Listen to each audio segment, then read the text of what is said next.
essa passagem de Noé, né? Noé foi escolhido por Deus para salvar uma nação que estava à lama do pecado, que o pecado estava insuportável, ninguém mais resistia às tentações. E aí o que acontece? Ele vai escolher um homem íntegro, justo, mas tudo a um preço, né, queridos? Quando a gente quer fazer as coisas certas, há levante de todo lado. Você já observou isso? Vem todo tipo de situações contra você para tentar tirar suas forças, para tentar minar, para tentar tirar você do alvo. E com Noé não foi diferente. Se levantaram contra Noé, queriam, sabe o que? Até contra a própria vida de Noé. A vida de Noé e a vida da sua família ficou em risco. Eles queriam chegar ao ponto de querer tirar totalmente Noé fora do radar. Entendeu, queridos? E isso não vai ser diferente nem comigo, nem com você. Se Noé era um homem que andava com Deus, justo, íntegro, ele passou por tudo isso. Você acha que quando você quiser fazer a coisa certa, simplesmente você vai chegar e fazer e vai estar tudo ok? Não, vai ter uma oposição, vai ter um levante, vai ter uma investida. Vão tentar pegar você no seu ponto mais fraco para você desistir. Vão tentar encontrar as suas falhas, seus erros. É por isso que quando nós entregamos nossas vidas para Cristo, a gente tem que chegar e entregar todas as áreas na cruz de Cristo. Qualquer área que for, seja sentimental,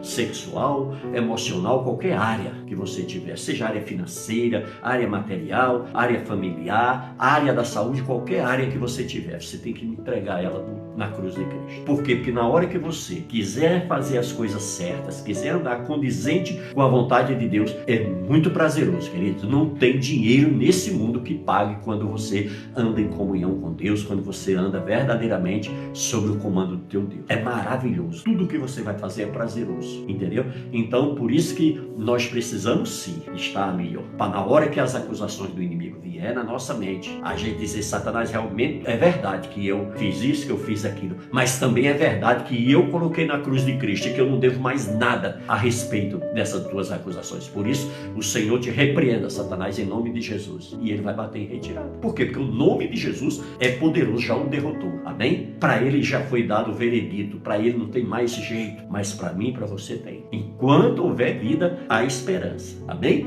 Glórias a Deus. E aí então, um homem íntegro. Olha só, Noé, ele era uma pessoa reta, tinha um caráter de retidão. Nenhuma daquelas pessoas vieram jogar pecado de Noé na cara dele. Certo? Por quê? Porque ele era um homem reto. Ele não se deixava levar pela corrupção. Entendeu? Isso aí, queridos, é algo muito importante, porque muitas vezes a corrupção ela começa a entrar lá na nossa infância. Um irmão da gente diz: não conta nada pro seu pai não, que eu te dou uma balinha, eu te dou um chocolate. E vai nos ensinando ali. A gente começa a desenvolver aquele lado de corrupto nosso. E isso depois a gente vai desenvolvendo, se a gente não parar. Você vê muitas vezes o pai diz: olha, não conta nada para sua mãe não, que eu vou te dar isso, que eu vou te dar aquilo. Ou seja, o pai, mãe, irmãos vão gerando isso na nossa infância. E a gente vai crescendo e desenvolvendo isso.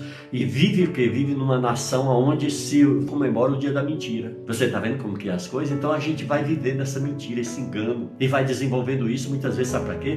Para levar vantagem. As coisas do mundo é assim. Se você levar vantagem, se você passar a perna, se você se dá bem ali, se você se dá bem aqui, se você tem dinheiro, se você tem posição, tudo aquilo vão passando pano. E aí com isso tudo o que acontece? A gente vai no desvio de caráter. A gente vê aqui que Noé, ele era um homem incorrupto, amém? E mais importante, ele andava com Deus, ou seja, andava junto, amém? Viver com proceder. Olha o que é que diz Números 23, versículo 19. Diz: Deus não é homem para que minta, nem filho do homem para que se arrependa. Ou seja, andar com Deus, a pessoa tinha que ter um caráter desse, amém? Ele não poderia mentir e também não poderia se arrepender por estar caminhando com Deus. Nós nunca podemos nos arrepender, queridos, porque não tem nada mais prazerosa nesse mundo do que andar com Deus. E Noé teve esse privilégio, amém? A gente vê aqui, queridos, que muitas vezes parece contradição, né? Mas vemos que Deus sempre desejou se relacionar com o homem, porém o pecado e os próprios interesses do homem o afastam de Deus. Vamos ver o que é que Isaías 59 quer nos ensinar? Amém? Se você tiver com tua Bíblia aí, você abre aí, em nome de Jesus. Isaías 59, você já achou aí? Vamos ver o que é que Deus quer falar comigo e com você. Olha o que é que diz o versículo 1. Eis que a mão do Senhor não está encolhida para que não possa salvar, nem surdo o seu ouvido para não poder ouvir. Ou seja, a mão do Senhor não está encolhida, mas está sempre aberta. Para quê? Para salvar. E os seus ouvidos estão sempre abertos, atentos ao seu arrependimento, à sua confiança, confissão, a sua oração, entendeu? Por isso que é importante, em nome de Jesus. Aí ele diz aí no versículo 2, olha, mas as vossas iniquidades, o que é as nossas iniquidades? Os nossos pecados, as nossas falhas, fazem separação entre vós e o vosso Deus, e os vossos pecados encobrem o seu rosto de vós, para que não vos ouça. Por isso que a gente diz, olha, o pecado separa o homem de Deus, por quê? Porque isso fecha os olhos de Deus, fecha os ouvidos de Deus.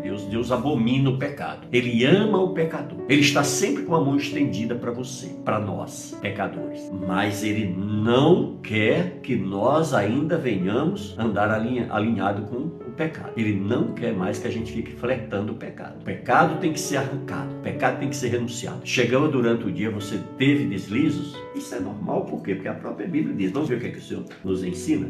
João, capítulo 1, olha só no versículo 8, diz assim: se dissermos que não temos pecado nenhum, a nós mesmos nos enganamos, e a verdade não está em nós. Então veja bem, o versículo 8 nós vimos aqui que o quê? Que todos nós pecamos. Não adianta a gente vir para cá levantar o tupete de bom crente, de homem santo, de homem maravilhoso, de homem... Não, todos nós temos falha. Eu, você, todos nós erramos. Mas o lindo, sabe o que é? É quando nós fazemos isso aqui que o versículo 9 diz, ó, se confessarmos os nossos pecados, ele é fiel e justo para nos perdoar os pecados e nos purificar de toda injustiça. Então, quando nós entendemos que erramos, terminou o dia, poxa, eu peguei contra ti hoje, eu falei um palavrão, eu entrei numa roda de piadas indecentes. Olha, Senhor, eu fiz aquilo que a tua palavra me orienta a não fazer. Por isso eu trago aqui diante de ti e te peço perdão. E ali ora, queridos, em verdadeiro arrependimento. E quando a gente se arrepende, tem hora que chega, dói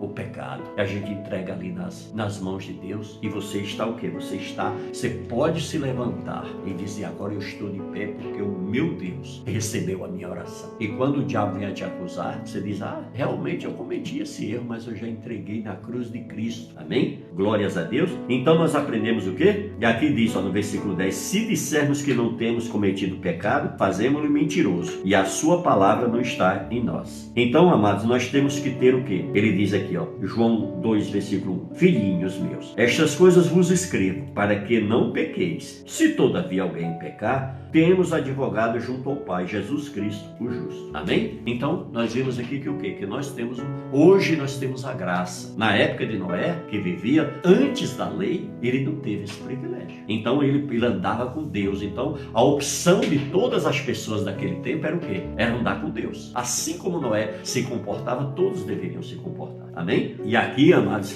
a gente vê que a pessoa de Noé, ele fez uma diferença muito grande. Deus criou o homem e o Deus o criou à sua imagem. Gênesis 1, 27 diz, olha, criou Deus, pois o homem, à sua imagem, a imagem de Deus o criou. Homem e mulher os criou. Então nós fomos feitos à imagem de Deus. Amém? Mas veja bem, nós quebramos essa comunhão e estragamos o nosso relacionamento. É como quando nós brigamos com a nossa esposa ou com os nossos filhos, até que haja um pedido de perdão. Às vezes a gente briga com o filho, tem uma briga dentro de casa com a esposa, tem um desacerto ali, aí um fecha a cara para o lado, outro fecha para o outro. E aí como é que tá? Tô bem. Então por quê? Porque não houve o quê? Um arrependimento e não houve um pedido de perdão. Amados, olha essa coisa do perdão, Deus trata isso com muita cautela, mas de uma forma muito particular dentro da palavra de Deus. Olha, ele diz lá em Mateus capítulo 5, vamos lá, eu gosto de ler a palavra porque a gente lendo aqui, a gente pode ver que realmente é o que está escrito. Veja aí, Mateus 5, no versículo 23 diz, olha, se pois ao trazerdes ao altar